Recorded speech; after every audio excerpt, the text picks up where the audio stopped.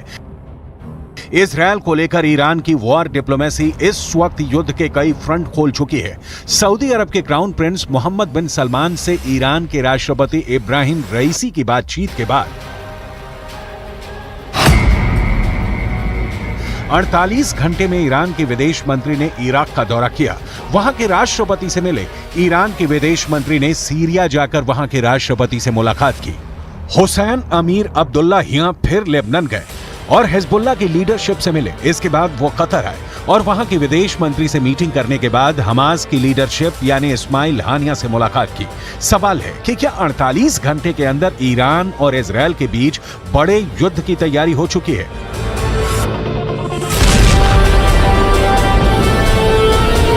Israel ने भी Lebanon border पर हमले का वीडियो जारी करके बताया है कि वो हिजबुल्लाह को छोड़ेगा नहीं।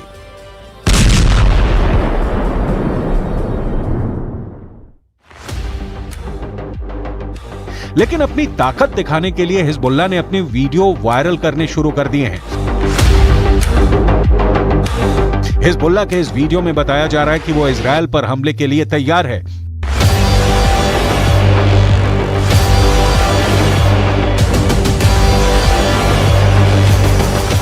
इस वीडियो में हिजबुल्लाह का मैसेज साफ है कि उसका अटैक ऐसा होगा जो इजरायल रोक नहीं पाएगा।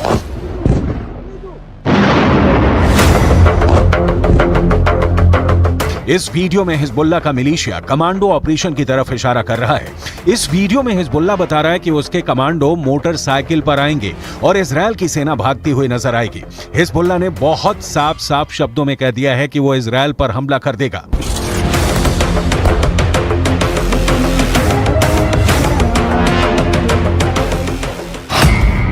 अगर इजरायल की सेना फिलिस्तीन के गाजा में घुसी तो वो उत्तरी सीमा की तरफ से इजरायल पर चढ़ाई कर देगा। इजरायल और लेबनान के बीच करीब 130 किलोमीटर लंबा बॉर्डर है और यहाँ संयुक्त राष्ट्र की शांति सेना तैनात रही है। इसमें भारत की फौज भी शामिल है। इस वक्त इजरायल को गाजा से ज्यादा इस बॉर्डर की टेंशन है, क्योंकि अगर इजरायल गाजा में घुसा तो हिजबुल्लाह उत्तर की तरफ से इजरायल पर हमला बोल देगा। Fighters fired an anti-tank missile towards Israeli troops. There was a short battle and the situation eventually calmed down. Afterwards, Hezbollah sent drones into Israel and also fired surface-to-air missiles against an Israeli aircraft. All of those two attempts were successfully intercepted by the IDF, but the situation on the northern border remains very tense, and we are monitoring the activities of Hezbollah very closely with additional enhanced capabilities in the north, prepared for any eventuality that may happen. दक्षिण Lebanon और उत्तरी Israel के बीच जो border है वहां तनाव बहुत ज्यादा है। यहां अफरा तफरी के बीच खामोशी है जो तूफान से पहले देखी जाती है। इसलिए यहां के लोगों को भी पता है कि बहुत जल्दी युद्ध का एपीसेंटर गाजा से निकलकर लेबनान तक पहुंच सकता है। यहां तैनात संयुक्त राष्ट्र की सेनाएं भी अलर्ट मोड पर हैं। लगातार पेट्रोलिंग हो रही है। इजराइल की सेना ने अपना गोला बारूद तैयार रखा हुआ है। तोपों से जो गोले फायर किए जाएंगे वो पहले से ही रेडी मोड पर रखे गए हैं। इजराइल की रिजर्व फोर्स भी आसपास के इलाकों में तैनात की जा रही है। ये हमवी गाड़ियां हैं जो लगातार यहां तक फौज पहुंचाने में लगी हुई हैं। 2006 के बाद इस बॉर्डर पर इससे ज्यादा तनाव नहीं देखा गया और अब हिजबुल्लाह की वार्निंग के बाद सबकी नजर ईरान पर भी है और उसके एक दोस्त सीरिया पर भी है।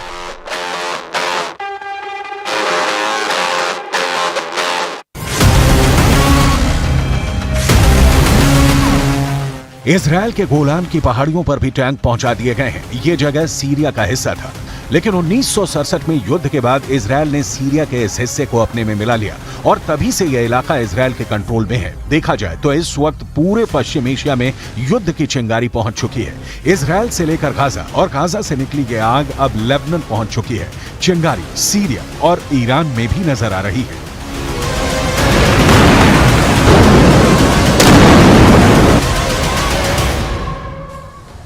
इस वक्त अमेरिका का एक और एयरक्राफ्ट कैरियर इजराइल की सपोर्ट के लिए रवाना हो चुका है। पहले जेराल्ड फोर्स और अब आइजनहावर अमेरिका का एक्शन बता रहा है कि वो ईरान और हिजबुल्लाह को हर हाल में रोकने वाला है। अमेरिका ने अपना दूसरा एयरक्राफ्ट कैरियर तब भेजा है जब ईरान ने दो टूक शब्दों में कहा है कि इजराइल ने गाजा पट्टी में हमले नहीं रोके तो वो भी युद्ध में उतरने के लिए तैयार है।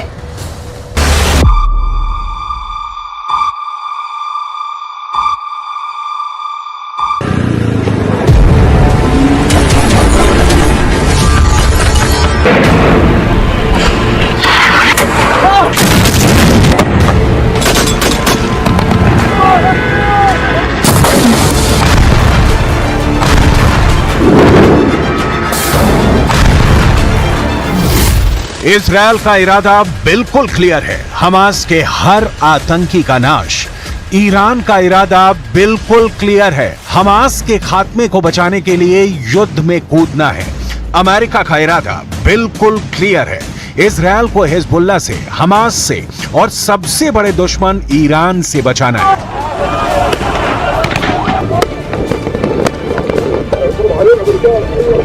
मामला फंस गया है। इजराइल फिलिस्तीन युद्ध का फंदा अब ईरान और अमेरिका के गले में भी फंसता जा रहा है। अमेरिका ने अपना एक और एयरक्राफ्ट कैरियर भूमध्य सागर में उतार दिया है। आइजनहावर अमेरिका का दूसरा एयरक्राफ्ट कैरियर है जो भूमध्य सागर पहुंचने वाला है। इस एयरक्राफ्ट कैरियर की डिटेल जानकर आप चौंक जाएंगे कि यह किस कदर का शक्तिशाली है। लेकिन इस एयरक्राफ्ट कैरियर की डिटेल में जाने से पहले जो बाइडेन के भेजे इस युद्धपोत के भूमध्य सागर में उतरने की टाइमिंग समझ लीजिए। यह समझना बहुत जरूरी है क्योंकि रणभेरी बच गई है। ईरान और अमेरिका किसी भी वक्त एक दूसरे के खिलाफ मैदान में उतर सकते हैं। यूएसएस ड्वेट डी एसनहावर CVN 69 अमेरिका ने इजराइल के सपोर्ट के लिए तब भेजा है जब ईरान ने इजराइल को खुली धमकी दी है, युद्ध में कूदने की धमकी। ईरान ने कहा है कि इजराइल गाजा पट्टी पर तत्काल हमले बंद करे वरना वो हमास के सपोर्ट में मैदान में उतरेगा।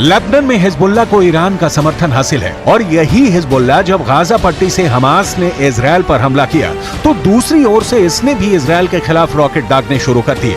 हिजबुल्लाह ने दावा किया है कि उसके लड़ाकों ने विवादित क्षेत्र में 5 इजरायली आउटपोस्ट पर हमले किए हैं। तो इस वक्त इजराइल चारों तरफ से घिरा हुआ दिख रहा है। अमेरिका का मदद के लिए पहुंचना भी तय माना जा रहा था। आपको आगे दिखाएंगे कि इजराइल के सपोर्ट में अमेरिका ने सिर्फ समंदर में युद्धपोत नहीं उतारे हैं, बल्कि आसमान में भी पहरा कैसे सख्त कर दिया है। लेकिन उससे पहले ईरान के विदेश मंत्री का एक और वक्तव्य सुन लीजिए, क्योंकि ईरान क्या करने जा रहा है।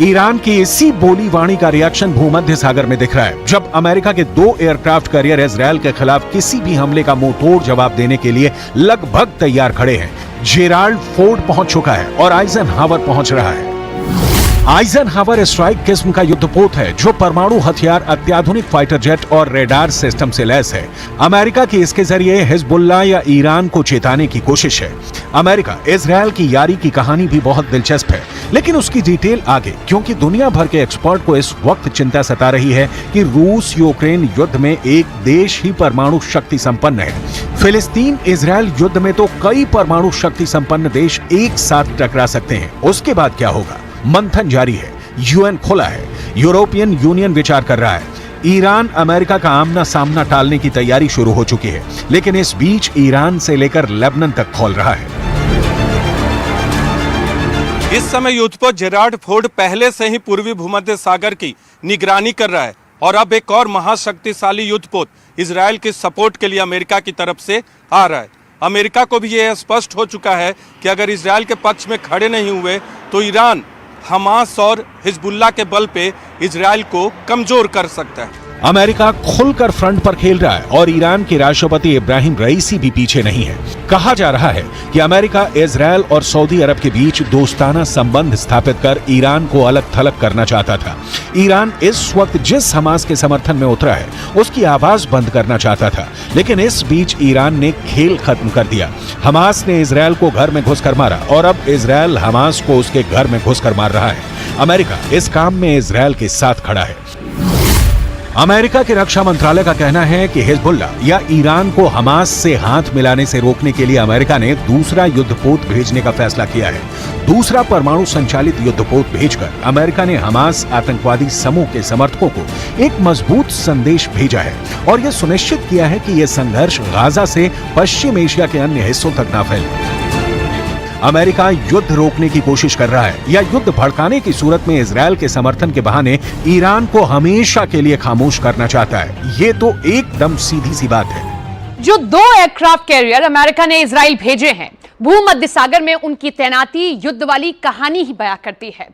अब हम आपको बताते हैं, जिनमें से एक आइजनहावर एयरक्राफ्ट कैरियर परमाणु ऊर्जा से ये लैस है, मतलब यूएसएस आइजनहावर परमाणु ऊर्जा से लैस है, 3D रडार से लैस इसकी जंगी जहाज में टारगेट को इंटरसेप्ट करके नष्ट करने की क्षमता रखता है। इसकी ऊंचाई है 244 फीट यानी 74 मीटर। इसकी रफ्तार 56 किलोमीटर प्रति घंटा है। आइजनहावर पर एडवांस फाइटर तैनात हैं। इस पर 56 फाइटर जेट और हेलीकॉप्टर तैनात किए जा सकते हैं। ये इसकी क्षमता है। इसी के साथ में ये वही वॉरशिप है जिसने खाड़ी युद्ध में अहम भूमिका निभाई थी। आइजनहावर में 1977 से अमेरिका नौसेना में है, तो आप समझ गए होंगे कि कितना महत्वपूर्ण है ये एयरक्राफ्ट कैरियर जो अमेरिका की ओर से भेजा गया है। अमेरिका के पास दुनिया का सबसे शक्तिशाली नौसैनिक बेड़ा है। अमेरिका इसकी ताकत का एहसास पूरी दुनिया को कराता रहा है। इजरायल के साथ अमेरिका के खड़ा नहीं होने की दशा में इजरायल का अस्तित्व बच पाएगा कहना मुश्किल है, क्योंकि इजरायल पर ईरान जैसे देशों की गिद्ध दृष्टि जमी रहती है। ईरान जैसे देश अब तक कबूल नहीं कर पाए हैं कि अरबों के बीच एक यहूदी देश बसा है। यही कारण है कि हमास और हिजबुल्लाह जैसे संगठनों को खाद पानी देकर ईरान उन्हें पालता रहा है, और यही वजह है कि अब अमेरिका अपनी हैसियत दिखा रहा है।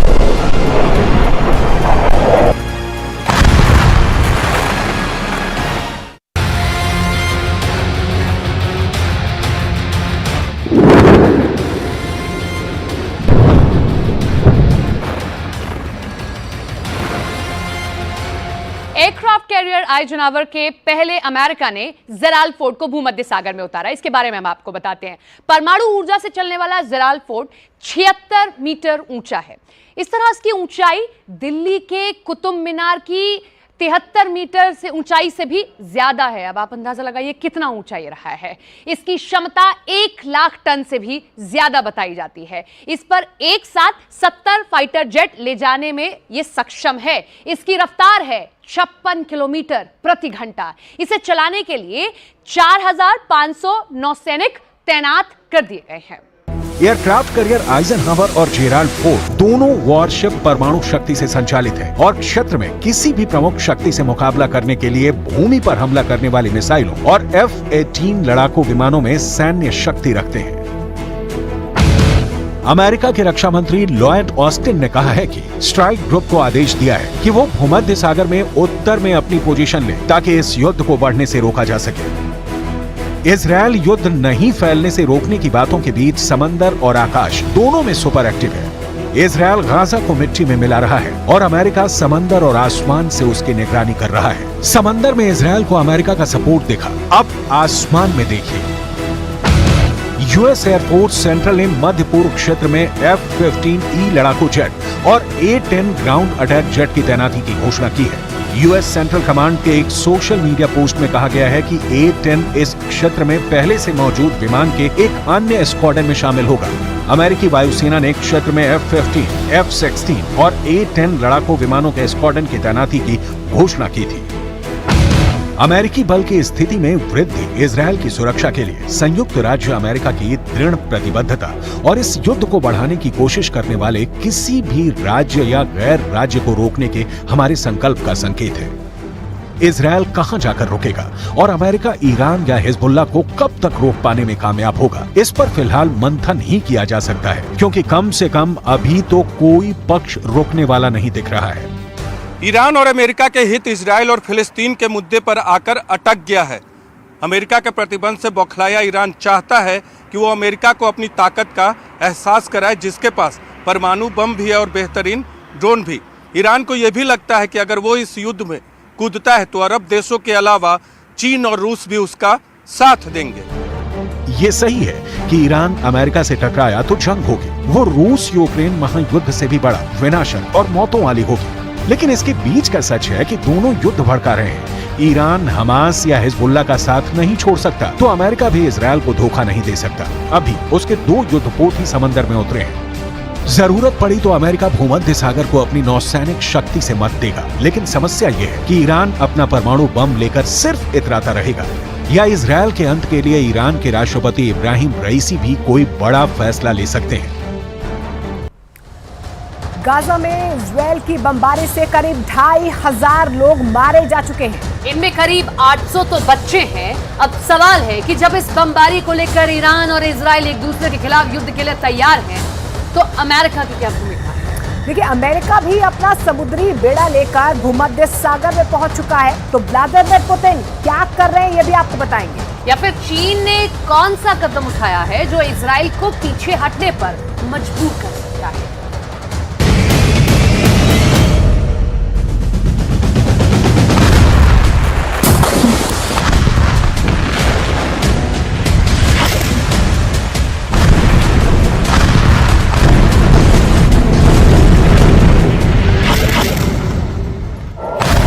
गाजा का जमीनी महायुद्ध छेड़ने वाला है।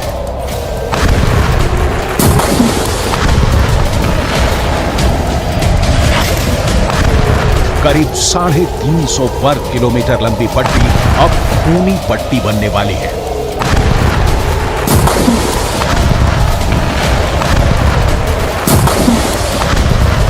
और इसीलिए इजरायल के प्रधानमंत्री बुलेट प्रूफ कवच पहनकर खुद आर्मी के कैंप में पहुंच गए।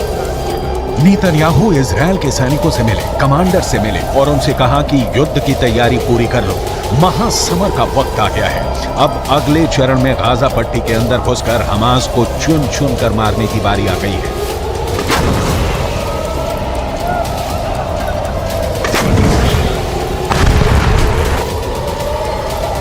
हमास ने ऐसे वक्त में इजराइल से पंगा लिया है जब इजराइल में फिलिस्तीनियों के लिए सबसे ज्यादा खतरनाक शख्स प्रधानमंत्री के रूप में काम कर रहा है।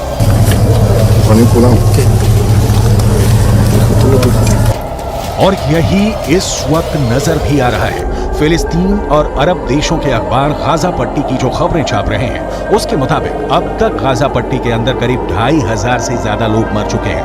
गाजा पट्टी के अंदर अब तक 700 से ज्यादा बच्चे मर चुके हैं। 450 से ज्यादा महिलाएं मर चुकी हैं। कई अरबी भाषा के अखबार दावा कर रहे हैं कि जितने लोग भी गाजा पट्टी के अंदर मारे जा रहे हैं उनमें से 66% महिलाएं और बच्चे हैं।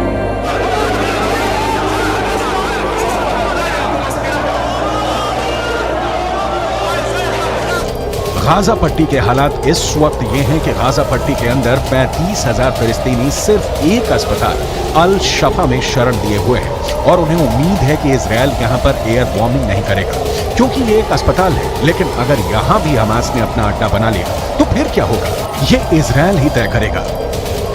फिलहाल यूक्रेन को बमबारी करके और मिसाइलों पर मिसाइलें बरसाकर लहूलुहान करने वाले पुतिन गाजा पट्टी के दर्द से तड़प रहे हैं। 7 अक्टूबर को जब इजराइल पर हमास ने आतंकवादी हमला किया था, करीब 48 घंटे तक पुतिन चुप्पी साधे रहे। उनका कोई बयान सामने नहीं आया। लेकिन हमले के 2 दिन बाद पुतिन ने बेहद रणनीतिक हमला करते हुए अमेरिका पर यह निशाना साधा कि अमेरिका की मिडिल ईस्ट पॉलिसी फेल हो गई है। К сожалению, мы видим резкое обострение ситуации на Ближнем Востоке. Я думаю, что многие согласятся со мной в том, что это яркий пример провала на политике Соединенных Штатов на Ближнем Востоке, которые пытались монополизировать урегулирование, но, к сожалению, не были озабочены поиском компромиссов, приемлемых для обеих сторон, а наоборот, выдвигая свои собственные представления о том, как это должно быть сделано, оказывали давление на обе стороны, именно на обе, то на одну, то на другую. इजराइल और हमास के इस युद्ध में एक बड़ा सीक्रेट किरदार रूस का भी है। इजराइल और हमास के इस युद्ध से रूस को फायदा ही हुआ है। एक तरफ सऊदी अरब और इजराइल के बीच समझौता खटाई में पड़ गया है तो दूसरी तरफ अरब के इस्लामिक देशों में अमेरिका के खिलाफ नफरत भड़क उठी है। लेबनान में हजारों लोग सड़कों पर उतरकर इजराइल के खिलाफ नारे लगा रहे हैं। जॉर्डन में 70,000 लोग अमान में उस वक्त सड़कों पर उतर आए जब अमेरिका के विदेश मंत्री एंटनी ब्लिंकन जॉर्डन में ही मौजूद थे। इसी तरह तुर्की में भी जमकर विरोध प्रदर्शन हुए हैं। इजिप्ट में भी ये आग सुलगी हुई है और इसीलिए अमेरिका के विदेश मंत्री को मेहनत करनी पड़ रही है। मिडिल ईस्ट में भागा दौड़ी करनी पड़ रही है।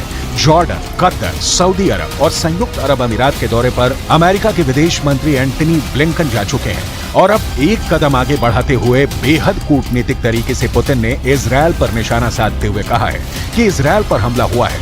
हमला जरूर गलत है, लेकिन गाजा पट्टी पर अंधाधुंध बमबारी भी गलत है। इस वक्त सबकी नजर इजराइल की आर्मी से ज्यादा उसकी एयरफोर्स पर टिकी है। इजराइल ने पिछले कुछ वर्षों में ऐसे फाइटर जेट अपनी वायु सेना में शामिल किए हैं जिसकी टक्कर का कोई जहाज पूरे पश्चिम एशिया में नहीं है। कहा जा रहा है कि इसी वजह से इजराइल ने अब ऑपरेशन फोकस 2 की तैयारी कर ली है।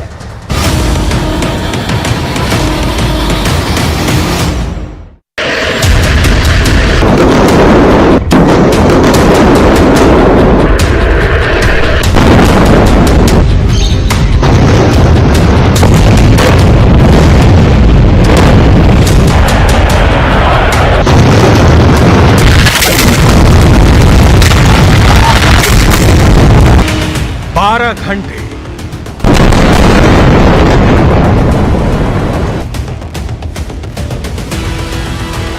18 घंटे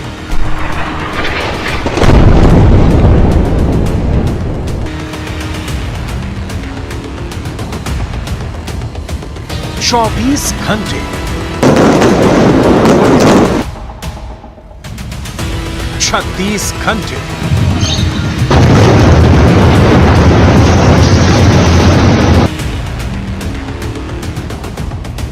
48 घंटे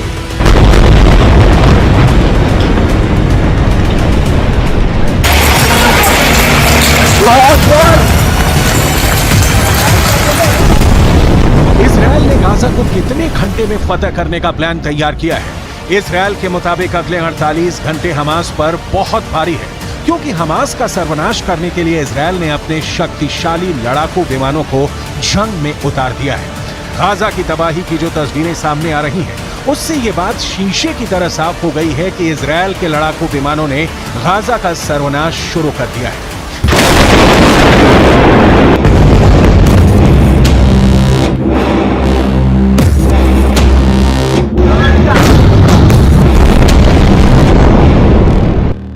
हमास का सर्वनाश, वीडियो नंबर 1।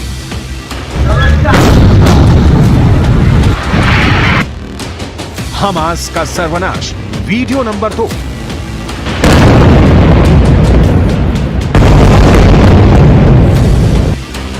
हमास का सर्वनाश, वीडियो नंबर 3।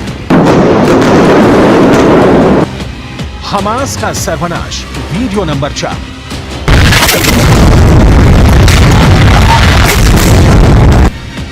हमास का सर्वनाश, वीडियो नंबर 5।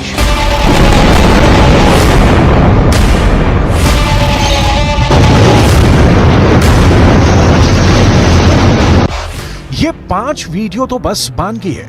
इजरायल के लड़ाकू विमान लगातार गाजा पर कहर बरपा रहे हैं। हमास से इंतकाम के लिए इजरायल ने अपने ताकतवर लड़ाकू विमानों को जंग में उतार दिया है।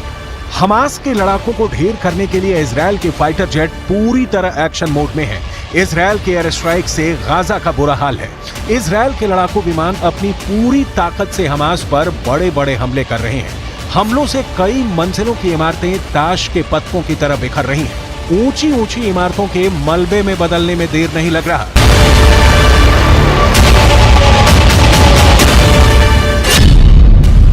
इजरायल एयरफोर्स के मुताबिक पिछले 20 घंटों में 2400 से अधिक हमास के ठिकानों पर एयर स्ट्राइक की गई है। इस एयर स्ट्राइक में इजरायल की तरफ से 2000 टन बम गिराए गए हैं।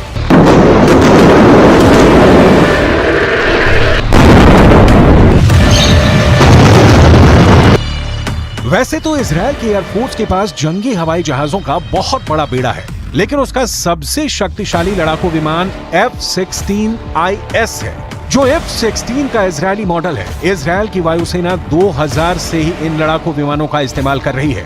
इन 23 वर्षों में इजरायल के पायलट को F-16 से दुश्मन देश को मलबे में बदलने की महारत हासिल कर ली है। F-16 की गिनती दुनिया के सबसे सुरक्षित और भरोसेमंद लड़ाकू विमानों में होती है। दावा किया जाता है कि अमेरिका में बना F-16 लड़ाकू विमान अगर अपने पर आ जाए तो किसी भी लड़ाई का रुख मोड़ सकता है। F-16 के इजरायली मॉडल में इजराइल के दुश्मनों को ध्यान रखकर कुछ खास बदलाव किए गए हैं, वो हम आपको बताते हैं। इसकी रफ्तार है 2414 किलोमीटर प्रति घंटा। आप अंदाजा लगाइए कितनी तेज है। और इसके साथ ही इसकी रेंज है 4220 किलोमीटर, यानी एक उड़ान से ये इतनी दूर जाकर हमला कर सकता है। यानी 4220 किलोमीटर रेंज में ये दुश्मन का सफाया कर सकता है। F-16 एडवांस हथियारों से लैस लड़ाकू विमान है। इजराइल की एयरफोर्स ने इसमें हवा से हवा में मार करने वाली मिसाइलें लगाई हैं। साथ ही साथ इसमें हवा से जमीन में मार करने वाली मिसाइलों से लैस भी इसे रखा है। ये खूबियां इसकी आपके सामने हैं। F-16 सिंगल इंजन वाला मल्टी रोल लड़ाकू विमान माना जाता है, यानी ये किसी भी तरह के ऑपरेशन को अंजाम देने में सक्षम होता है। इजराइल का ये लड़ाकू विमान 50,000 फीट तक की ऊंचाई पर जाने के लिए सक्षम है।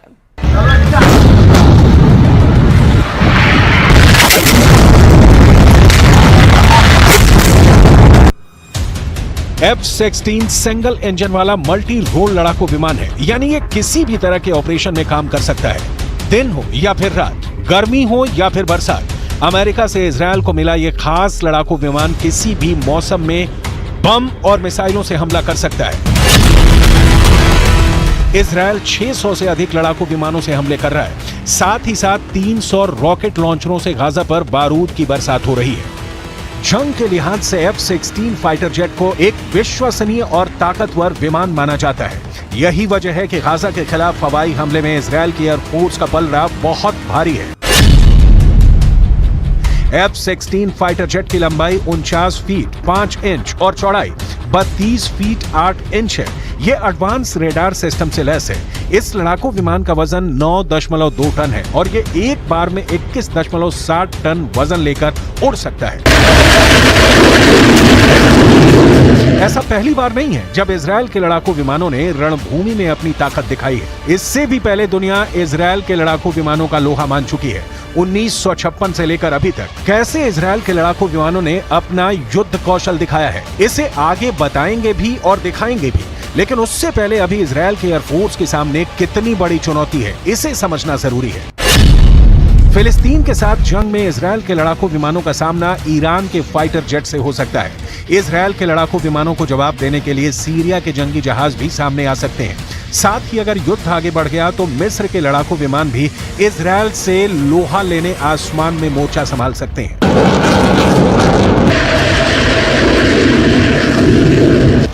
कहते हैं लड़ाकू विमान किसी भी युद्ध का रुख बदल देते हैं।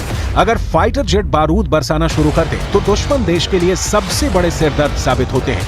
युद्ध की भाषा में कहा भी जाता है कि चाहे जंग का तरीका कितना भी क्यों न बदल जाए, युद्ध में बढ़त लेने के लिए लड़ाकू विमान सबसे कारगर साबित होते हैं। इजरायल के पास कुल 601 लड़ाकू विमान है, जिसमें सबसे अधिक 175 F-16 फाइटिंग फाल्कन लड़ाकू विमान है। इसके अलावा 84 F-15 ईगल विमान है, 25 F-15 स्ट्राइक ईगल लड़ाकू विमान है। इसके साथ ही इजरायल के एयरफोर्स के पास F-35 लाइटनिंग लड़ाकू विमानों की तादाद 39 है। इसके अलावा 75 नए F-35 लाइटनिंग विमानों का इजरायल ने ऑर्डर दे रखा है।